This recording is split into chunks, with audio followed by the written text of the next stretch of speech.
I have a couple of clips here that I want to play of some Trump supporters that I Okay. saw over the last week. Cool. And this gives you an idea of just how powerful that the right-wing media is. I want you to listen. There was a lady that was interviewed by I can't remember his name, but he's the weird dude that is now Marjorie Taylor Greene's boyfriend, which again I find funny is that, she's dating somebody on a whacked out news channel, but she's a whacked out moron herself. So this is him interviewing a lady, asking her what Donald Trump has done for her. What is Trump under his policies? How did it benefit your life? Are you work? Are you retired? I mean, No, I'm disabled. I have a broken plate in my back. And it really bummed me because during COVID, I was supposed to get my third surgery and have it fixed. And when the doctor, a very big specialist, went to fix it, he said, "Where's your Medicaid?" I said, "What do you mean, where's my Medicaid?" "Oh, they took my Medicaid." So I'm coming up here hoping I can get my surgery done. well, it's interesting, right? And go ahead, Lana. What were you going to say? That's Marjorie Taylor Greene's new boyfriend. Yeah. They look alike, But he looks like her dad. Yeah. And that's what I say. He's got a face that looks like it's been stung by like a couple of bees. Yeah, Just- was they taking the same steroids? They're just weird. But Okay, sorry. Go ahead. I was going to say, that lady, it's easy to probably say a lot of bad things about her, but I just listening to her talk, I almost want to give her a hug, because it's just like, ma'am, gosh, this poor lady needs Medicaid. And this is something that the Republicans and Donald Trump and all these guys will rip away from her. Right. And she is there at a Trump rally, sadly. Hoping to get her back. Yeah. I wrote a tweet today and it was kind of like, said something like, you don't get to complain about the price of groceries if you're donating your money to Trump's campaign. You don't get to complain if, whatever, that kind of thing, right? And this woman wrote, this is ally, she was like, her parents have, she believes that her parents are sending their their retirement to Donald Trump because they don't have a retirement anymore. And all they're doing is relying on their Social Security. And they blame Biden that they don't have retirement anymore. But they've been...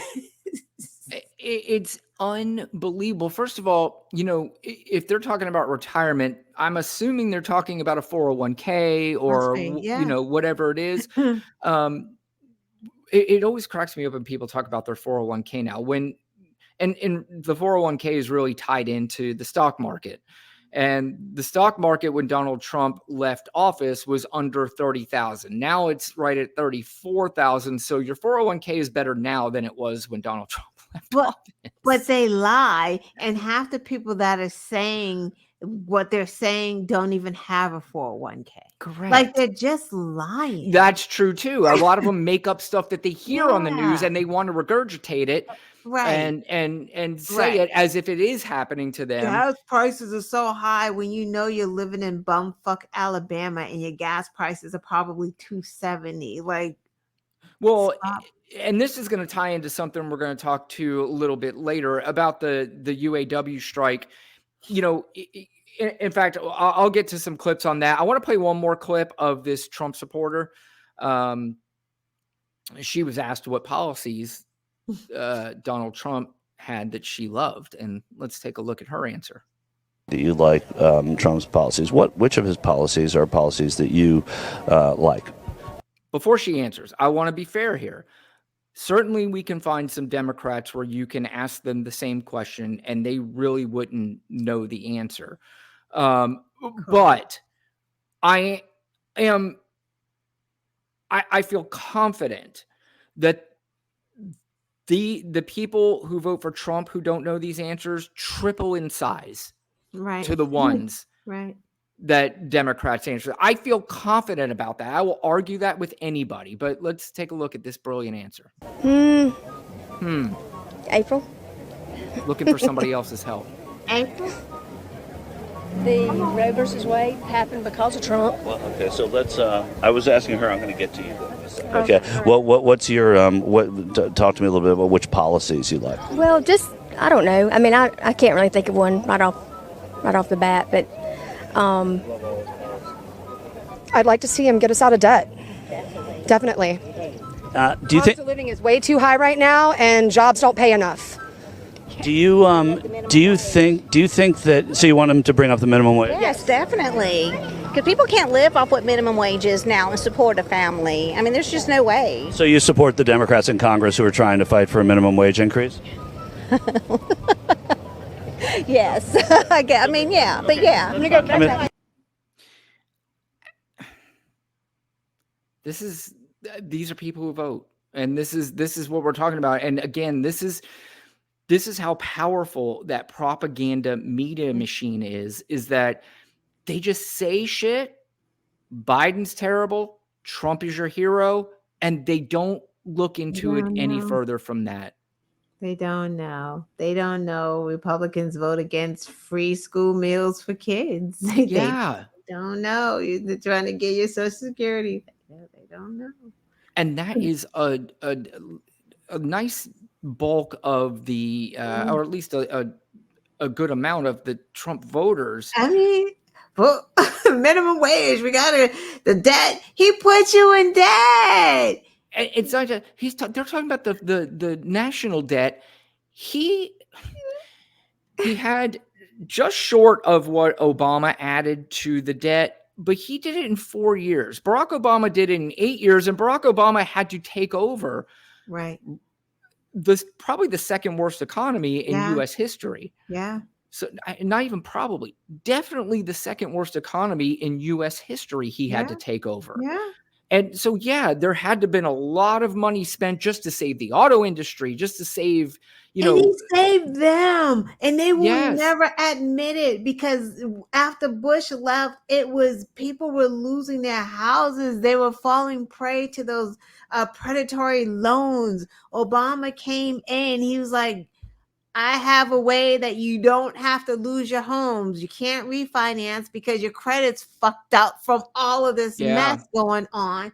We're going to do modifications. Like, he saved people's houses. He saved the auto, and they will never give him credit for it. Well, no, it's because, like I said, the propaganda machine, again, if there is fair news, it's okay to have a counterpoint to something, and that's fine. Let's have a counterpoint that makes some sort of sense, or you have an economic expert that may say, look, Obama did this, it was great, but blah, blah, blah, blah, blah. And it's something that can fill in some blanks that you would be like, okay, I could kind of see that.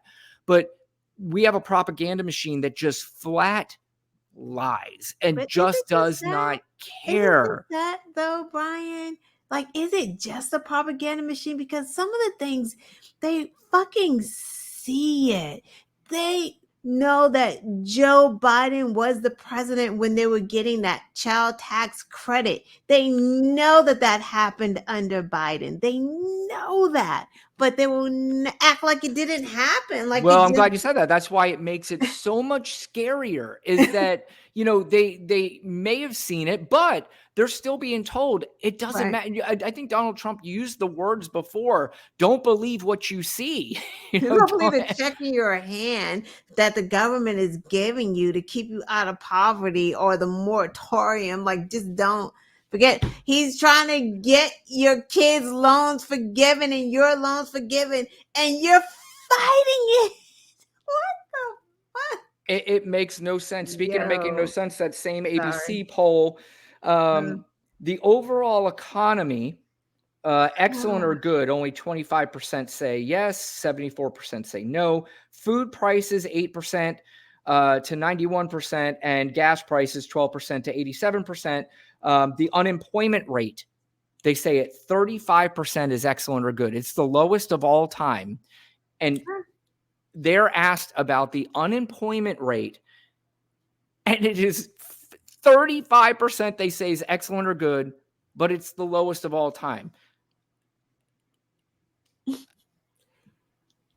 Lana, We'll never be help me. happy. Voters will never be happy. They just fucking will never be. It doesn't matter. Like, Yeah. I don't know if voters want like a magic wand and they think that all of a sudden bread is going to go back to 10 cents a loaf. The shit is not happening. It is going to go like prices go up because the cost of living and our wages are supposed to go up as well, which is why Democrats in Congress are fighting to get the minimum wage raised, because these prices are not going back down on this food. Like, it just, Yep. that's not going to happen. It's going to keep going up. That's just what it is.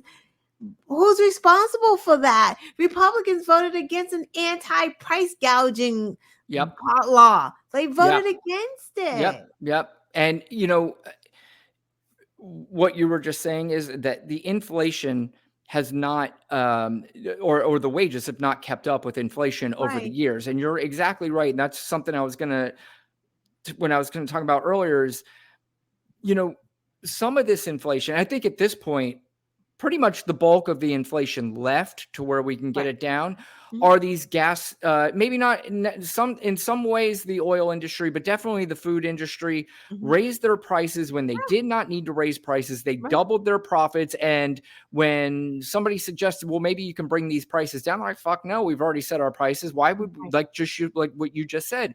Why would we bring them down? People are still paying for our food. Yeah. We're still making record profit. Yeah. And call me crazy. Explain to me why that should not be illegal. Same thing in price gouging. When there are some places where if you price gouge, that is illegal. Why is this not illegal? Right.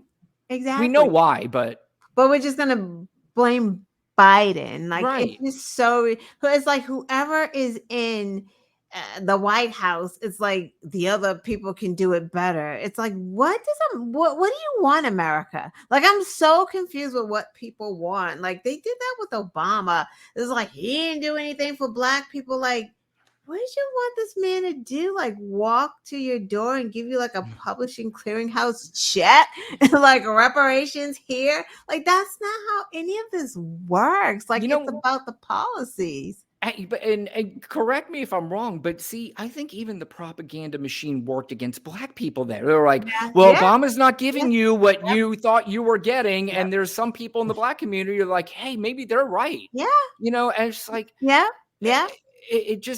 because again, I don't know. I'm having a difficult time even concentrating anymore because this is just so fucking crazy. The fact I want to know who the fuck they're asking these questions, by the way, because I've never in my life been asked one poll question ever, not once. And somebody just 35% said that the unemployment. But 35% of what? Like, how many people were even in that poll? Like, we don't. There was a little over 1,000. Oh, that's not a lot. No, it's not. And again, even to their own poll, it's an outlier. But still, I just. No, you're right. Damn it, man. That just really fucking pisses me off.